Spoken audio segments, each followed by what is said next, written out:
बस माझं एवढंच सांगणं आहे.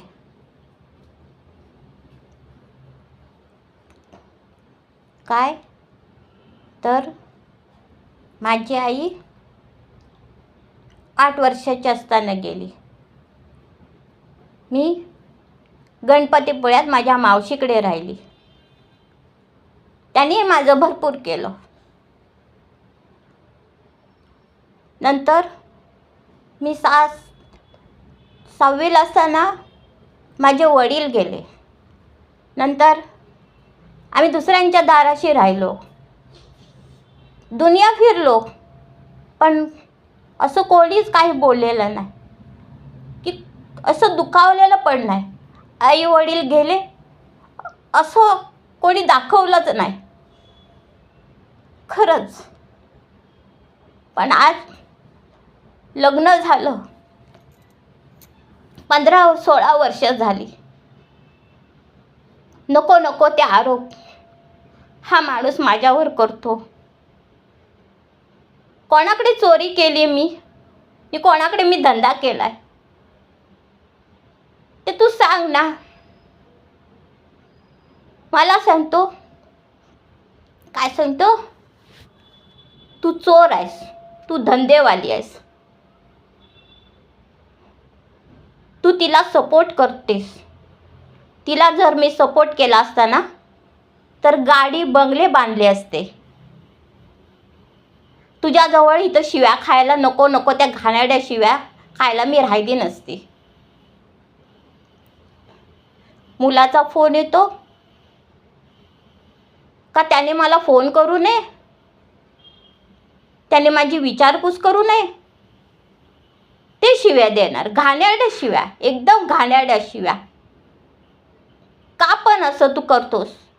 काय केलंय ते दाखव ना तू मला. लोकांना दाखव ना, समोर सांग ना. 4 माणसं जमून माझ्या गळ्यात बांधली सांगतो. कोणी गळ्यात बांधलं? तिच्याबरोबर तू मुरडत होतास तेव्हा तुला लाज नाही वाटली? त्या दोघांची भांडणं होत असायची तेव्हा तू जेवण भरवायला जायचास, तुला लाज नाही वाटायची? का पण असं? आता तू हे करतोस, किती ऐकून घेऊ मी? किती ऐकून घ्यायचं देवा परमेश्वरा?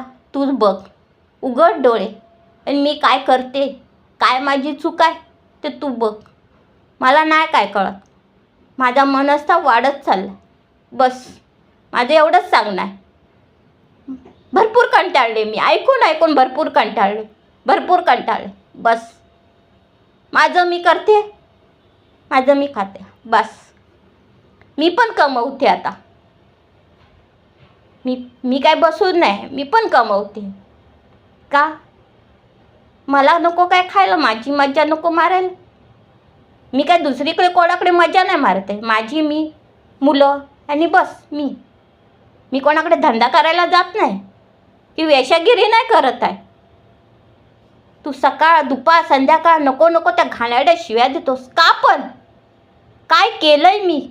सांग. बस काय चुकी झाली असेल देवा माफ कर. बस. पण मी असे धंदे करत नाही. आम्हाला असे धंदे आमच्या आईबापाने असे शिकवलं नाही रे देवा. खरंच देवा, अशा शिव्या खायला लावू नको देवा, खरंच. पण हा माणूस का शिव्या देतोय तर त्याचं त्याला माहिती. बस कंटाळले मी. तुझ्या कोणी गळ्यात बांधलेली नाही का तुझ्या दाराशी मी पळून आलेली नाही. बस सर्वांसमोर माझं लग्न झालेलं आहे. तुला नको होती, तुला गोरी हवी होती, ते तू बघायची होती.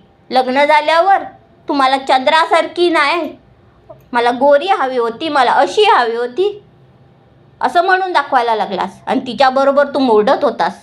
तुला लाज नाही वाटत?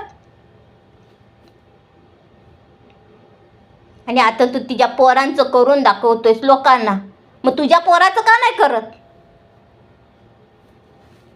तू कशाला त्या मावशीला सांगतोस पैसे द्यायला? इकडे घेऊन जा, तिकडे घेऊन जा. काय गरज? तुला नाही होत? बस माफ कर देवा. काय चुकी झाली असेल माझ्याकडून तर माफ कर दे.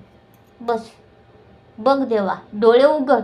नको ह्या भांडणाला आणि या वैतागले मी. बस मी काय त्याच्या आता घराशी राहत नाही. हा, त्याच्या भावाने सांगितलं आहे आमच्या दाराशी यायचं नाही तर. का पण मी काय तुझी चोरी केली आहे?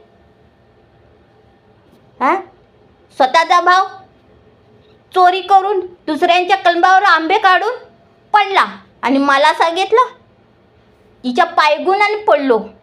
हां, हे तुमची बोलणी चांगलं आहे. तुम्हाला दुनिया शिकवत असेल, आम्हाला दुनिया नाही शिकवली. आम्ही मोठं झालो. बस आम्ही आमच्याच माणसामध्ये राहिलो आणि आमच्याच माणसामध्ये मोठं झालो. बस पण आम्ही असं ऐकलं नाही. आमच्यावर कोणीसुद्धा आरोप केलेला नाही. बस आमचं आम्ही कमवतो आणि आमचं आम्ही खातो आहे. बस.